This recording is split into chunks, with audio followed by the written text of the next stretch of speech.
Telangana assembly budget సమావేశాలు బుధవారం నుంచి జరగనున్నాయి. అసెంబ్లీ వద్ద 3 అంచెల భద్రతా ఏర్పాట్లు చేశారు. అసెంబ్లీ సమావేశాల సందర్భంగా నిరసనలు, ర్యాలీలు, ధర్నాలకు పోలీసులు అనుమతులు నిరాకరించారు.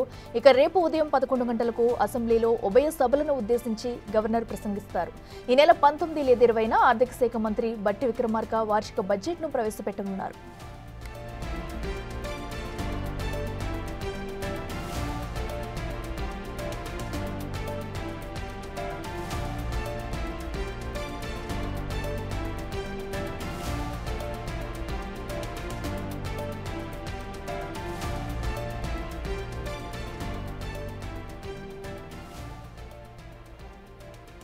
ఇదే అంశానికి సంబంధించి మరింత సమాచారం మా ప్రతినిధి వాసుదేవ్ లైవ్ లో అందిస్తారు. వాసుదేవ్, చెప్పండి, మరి రేపటి నుంచి కూడా తెలంగాణ అసెంబ్లీ సమావేశాలకు సంబంధించి ఏర్పాట్లు ఎలా జరుగుతున్నాయి, అప్డేట్స్ ఏంటి?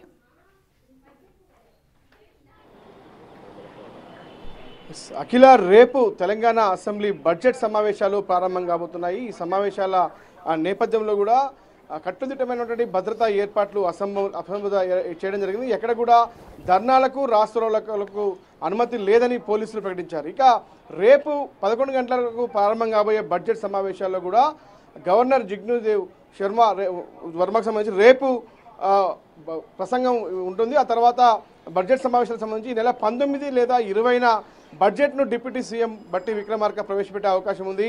ఈసారి కేసీఆర్ కూడా అసెంబ్లీకి హాజరు కాబోతున్నట్టు ఇప్పటికే బీఆర్ఎస్ వర్గాలు వెల్లడించాయి. కేవలం ఆయన ఏదైతే గవర్నర్ ప్రసంగం వరకే పరిమితమవుతారా, లేదంటే అసెంబ్లీ మొత్తం ముగిసేంత వరకు కూడా ఆయన హాజరవుతారా అన్న అంశానికి సంబంధించి ఒక ఉత్కంఠ, ఆసక్తి అయితే కొనసాగుతుంది. కొద్దిసేపటి క్రితమే భవన్లో జరిగినటువంటి బీఆర్ఎస్ ఎల్పీ సమావేశంలో పాల్గొన్నారు. అసెంబ్లీలో వ్యవహరించాలన్న తీరుకు సంబంధించి కూడా ఆయన పార్టీ ఎమ్మెల్యేలకు, ఎమ్మెల్సీలకు దిశానిర్దేశం చేశారు. ఇక బీజేపీ, బీఆర్ఎస్ పార్టీలు కాంగ్రెస్కు ధీటుగా అసెంబ్లీలో ఏదైతే వాళ్ళ యొక్క తప్పిదాలను ఎదుచూపే క్రమంలో కూడా ప్రభుత్వాన్ని ఎండగట్టే క్రమంలో కూడా పూర్తి స్థాయిలో సన్నద్ధమైనట్టుగా తెలుస్తూ ఉంది. కానీ కాంగ్రెస్ ప్రభుత్వం కూడా ఇప్పటికే పూర్తి స్థాయి బడ్జెట్ సంబంధించి దాదాపు ఈసారి బడ్జెట్ 3 లక్షల కోట్ల రూపాయలు దాటే అవకాశం ఉంది. ఇప్పటికే డిప్యూటీ సీఎం ఆర్థిక శాఖ మంత్రిగా ఆయన అన్ని శాఖల అధికారులతో కూడా సమాలోచన చెప్పారు. ఫ్రీ బడ్జెట్ సమావేశాలు నిర్వహించారు. ఆయా శాఖ మంత్రులతో కూడా ఫ్రీ బడ్జెట్ సమావేశాలు నిర్వహించడం జరిగింది.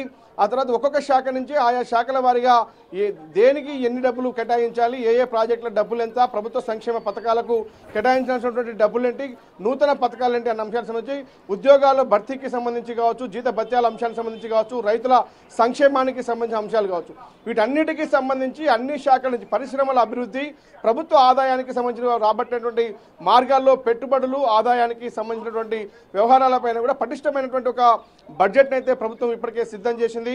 ఆ బడ్జెట్ను డిప్యూటీ సీఎం 19 లేదా 20న ప్రవేశపెట్టే అవకాశం ఉంది. మొత్తం దాదాపు ఈ నెల 27 వరకు కూడా బడ్జెట్ సమావేశాలు కొనసాగే అవకాశాలు కనిపిస్తూ ఉన్నాయి. కానీ ఈ బడ్జెట్ సమావేశాల్లో రసాభాసగా సాగే అవకాశం ఉంటుంది. చాలా పెద్ద ఎత్తున ఇటు బీజేపీ కావచ్చు, మరోపక్క బీఆర్ఎస్ పార్టీ కావచ్చు, వాళ్ళు ప్రభుత్వానికి సంబంధించి వైఫల్యాలను ఎండగట్టే క్రమంలో భాగంగా సన్నద్ధమయ్యారు.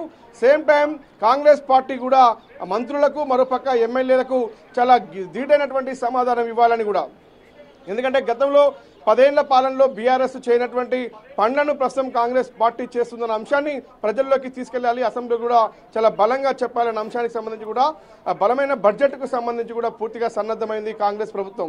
మరి రేపు ప్రారంభమైన తర్వాత కూడా అసెంబ్లీ సమావేశాలు 11 గంటలకు గవర్నర్ ప్రసంగం ఉంటుంది. ఆ తర్వాత సంబంధించినటువంటి బీఎస్సీ సమావేశంలో కూడా ఎన్ని రోజుల పాటు అసెంబ్లీ సమావేశాలు కొనసాగాలి అన్న అంశాన్ని నిర్ణయిస్తారు. కానీ మనకంతున్న సమాచారం ఈ నెల 27 వరకు కూడా అసెంబ్లీ సమావేశాలు కొనసాగే అవకాశాలు కనిపిస్తూ ఉన్నాయి. మొత్తానికైతే చూశాం, కొద్దిసేపటి క్రితమే తెలంగాణ భవన్లో ప్రతిపక్ష నేత కేసీఆర్ కు సంబంధించినటువంటి సమావేశం ముగిసింది. ఆయన ఈ రోజు రాత్రి ఇక్కడే ఉండబోతున్నారు. రేపు ఉదయం 11 గంటలకు అసెంబ్లీకి హాజరు కాబోతున్నారు. సేమ్ టైం కాంగ్రెస్ నేతలంతా కూడా రేపు ఉదయం 11 గంటలకు అసెంబ్లీకి చేరుకోబోతున్నారు. ఇక పటిష్టమైన భద్రతా ఏర్పాట్లు అయితే అసెంబ్లీ వద్ద కొనసాగుతున్నాయి. ఎవరు కూడా అక్కడ 144 సెక్షన్ అమల్లో ఉంటుంది. ఎవరు కూడా అక్కడ రావడానికి వీలేదు. ధర్నాలకు, రాస్తారోకోలకు పర్మిషన్ లేదని పోలీసులు అయితే హెచ్చరికలు జారీ చేస్తా ఉన్నారు. Akhila. Right Vasudev, thank you.